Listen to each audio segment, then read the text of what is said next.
بسم اللہ الرحمن الرحیم۔ بادشاہ کی بیٹی کا واقعہ۔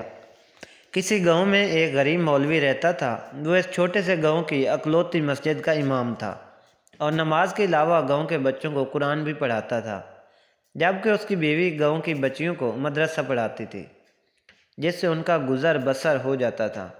ان کی ایک ہی بیٹی تھی جو کہ بہت خوبصورت تھی۔ اس کی خوبصورتی کے چرچے دور دور تک پھیلے ہوئے تھے، اور یہی بات گاؤں کے چودھری صاحب کے بیٹے تک بھی پہنچ گئی۔ اس نے موقع کی تلاش شروع کر دی کہ کسی طرح ایک بار اس حسین لڑکی کو دیکھ لے۔ آخر وہ ہے کیا بلا؟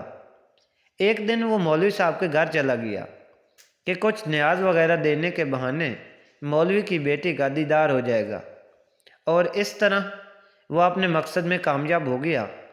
جب امام صاحب مسجد میں نماز پڑھا رہے تھے تو اس نے دروازے پر دستک دی اور مولوی کی بیٹی کی آواز آئی، کون؟ اس نے کہا کہ اس کے پاس کچھ سامان ہے جو چودھری صاحب نے بھیجا ہے، وہ لے لیں۔ لڑکی نے کہا کہ آپ دروازے میں رکھ دیں، میں اٹھا لوں گی۔ اس نے سامان رکھا اور وہیں انتظار کرنے لگا۔ جب لڑکی نے سمجھا کہ سامان رکھنے والا چلا گیا ہے تو اس نے سامان اٹھانے کے لیے دروازہ کھولا تو اس لڑکے نے اسے دیکھ لیا۔ دیکھا ہی نہیں بلکہ اس پر عاشق ہو گیا اور وہیں اپنا دل دے بیٹھا۔ لڑکا گھر آیا اور ضد پکڑ لی کہ اس نے شادی کرنی ہے تو مولوی کی بیٹی سے ہی کرنی ہے۔ چودھری صاحب اس رشتے کے حق میں نہیں تھے۔ انہوں نے بیٹے سے کہا کہ میں جا کر مولوی صاحب سے بات کرتا ہوں۔ چودھری صاحب آئے اور مولوی سے کہا کہ میرا بیٹا شراب پیتا ہے، جوا کھیلتا ہے اور ہر برائی ہے اس میں اپنے بیٹے کے لیے آپ کی بیٹی کا رشتہ مانگنے آیا ہوں۔ اگر آپ انکار کریں تو میں ہنسی خوشی واپس چلا جاؤں گا۔ یہ نہ سوچنا کہ میری ناراضگی آپ کی زندگی میں کوئی خلل ڈالے گی۔ اب ظاہری سی بات ہے، مولوی صاحب نے انکار ہی کرنا تھا۔ چودھری صاحب گھر گئے اور بیٹے سے کہا کہ مولوی نے انکار کر دیا ہے اور اب دوبارہ کبھی اس گلی سے بھی نہ گزرنا۔ لیکن لڑکے کو بہت غصہ آیا کہ اتنی دولت، عزت اور شہرت کے باوجود مولوی نے یہ رشتہ کیسے ٹھکرا دیا۔ میں ضرور انتقام لوں گا، اور اس نے دل میں انتقام کی ٹھان لی۔ ادھر مولوی صاحب کی بیٹی بیمار ہو گئی اور اسے پیٹ میں درد شروع ہو گیا۔ پہلے تو وہ گھریلو ٹوٹکوں سے علاج کرتے رہے، لیکن جب بیٹی کا پیٹ پھولنے لگا تو وہ گاؤں کے ویدھ حکیم کے پاس چلے گئے۔ اس وقت الٹرا ساؤنڈ وغیرہ اور جدید آلات تو تھے ہی نہیں، لہٰذا حکیم صاحب نے بچی کی نبض چیک کی۔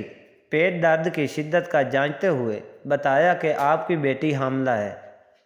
مولوی کے گھر میں تو جیسے کوہرام مچ گیا، ایک قیامت آن پڑی۔ مولوی نے بیٹی کو بہت مارا پیٹا کہ کس کے ساتھ منہ کالا کروا آئی۔ ایک تو بار اسے قتل بھی کرنا چاہا، لیکن ماں بیچ میں آ گئی۔ اسے یقین تھا کہ اس کی بیٹی بے گناہ ہے۔ وہاں ان کی بیٹی بھی اس امتحان پر اللہ سے امید لگا کر بیٹھ گئی کہ اب کوئی معجزہ ہی اسے اس ناکردہ گناہ سے نکال سکتا ہے۔ ادھر چودھری کے بیٹے نے جب 2-3 بار مولوی کی بیٹی کے ہمراہ حکیم کے پاس جاتا دیکھا تو وہ حکیم کے پاس چلا گیا۔ تھوڑی سی رقم ادا کی تو حکیم نے ساری بات اگل دی۔ چودھری کا بیٹا واپس آیا اور گاؤں کے میراثی کو کچھ رقم دے کر سارے گاؤں میں اعلان کروا دیا کہ مولوی کی بیٹی بغیر نکاح کیے حاملہ ہو گئی ہے۔ گاؤں کی عورتیں مولوی کے گھر آنے لگیں اور پوچھنے لگیں کہ ایسا کیا ہو گیا کہ بیٹی کو یہ گناہ کرنا پڑا، اس کی شادی کیوں نہ کروا دی، کسی کے ساتھ کیوں منہ کالا کیا۔ غرض جتنے منہ اتنی باتیں۔ گاؤں کی پنچایت نے مولوی صاحب سے امامت واپس لے لی اور انہیں 1 ماہ کا وقت دے دیا کہ وہ اپنی رہائش کا بندوبست کسی اور گاؤں میں کر لیں۔ گاؤں والوں نے بھی اپنی بچیوں کو مولوی کی بیوی کے پاس بھیجنا چھوڑ دیا۔ ہر طرف سے مولوی صاحب پریشانیوں میں گھیرے جا چکے تھے۔ انہیں کوئی راستہ دکھائی نہیں دے رہا تھا۔ ایک دن وہ پریشانی کے عالم میں بیٹھے تھے کہ دروازے پر دستک ہوئی۔ جا کر دروازہ کھولا تو سامنے ایک خوبرو نوجوان کھڑا تھا۔ اندر آنے کی اجازت طلب کی تو مولوی صاحب پریشانی کے عالم میں کچھ سوچنے لگے۔ لڑکا سمجھ گیا اور اپنا تعارف کروایا کہ میں آپ کا شاگرد، بچپن میں آپ سے قرآن پڑھا ہے، فلاں شخص کا بیٹا ہوں اور برابر والے گاؤں سے آیا ہوں۔ مولوی صاحب نے پہچان لیا اور اسے اندر لے آئے۔ اس نے اپنے آنے کا مقصد بتاتے ہوئے کہا کہ اسے معلوم ہوا ہے کہ آپ کی بیٹی کے ساتھ یہ ماجرا پیش آیا ہے۔ مزید بتایا کہ وہ شہر سے حکمت کا کورس مکمل کر کے آیا ہے اور گاؤں میں حکمت خانہ بنانے کا ارادہ رکھتا ہے، لیکن آتے ہی اسے اس بات کا علم ہوا تو اسے یقین نہیں آیا کہ یہ واقعہ سچ ہے، اور وہ اس کا راز معلوم کرنے پہنچ گیا۔ مولوی صاحب کو بھی کچھ امید سی نظر آنے لگی۔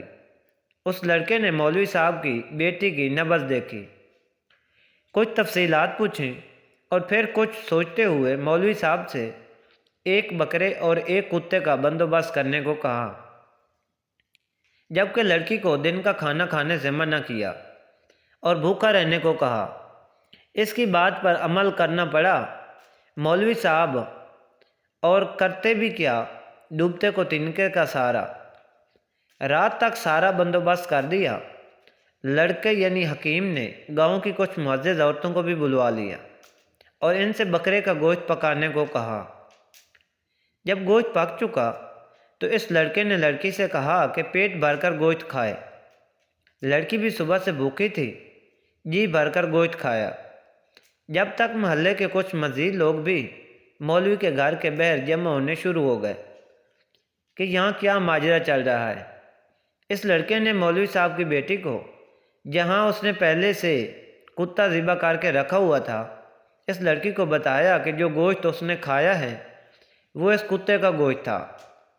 بس پھر کیا تھا، لڑکی نے الٹیاں شروع کر دی اور جو کچھ کھایا تھا سب باہر آنے لگا۔ کچھ ہی دیر میں اس کے پیٹ سے الٹی کے ذریعے ایک مینڈک بھی باہر نکل آیا، جسے سب محلے والوں نے اپنی آنکھوں سے دیکھا۔ جیسے ہی مینڈک باہر نکلا، لڑکی کو کچھ سکون سا محسوس ہونے لگا، تو وہ لڑکا کہنے لگا کہ اس لڑکی نے کسی ندی یا دریا کا پانی پیا تھا۔ اس وقت چھوٹا سا مینڈک کا بچہ اس کے حلق کے ذریعے پیٹ تک جا پہنچا۔ جب وہ مینڈک کا بچہ بڑا ہوا تو اسے تکلیف شروع ہو گئی اور انفیکشن کی وجہ سے پیٹ بھی پھولنا شروع ہو گیا۔ گاؤں کے سب لوگ اس لڑکے کی ذہانت اور حکمت دیکھ چکے تھے، اور اس لڑکی کی پاک دامنی بھی سب پر واضح ہو گئی۔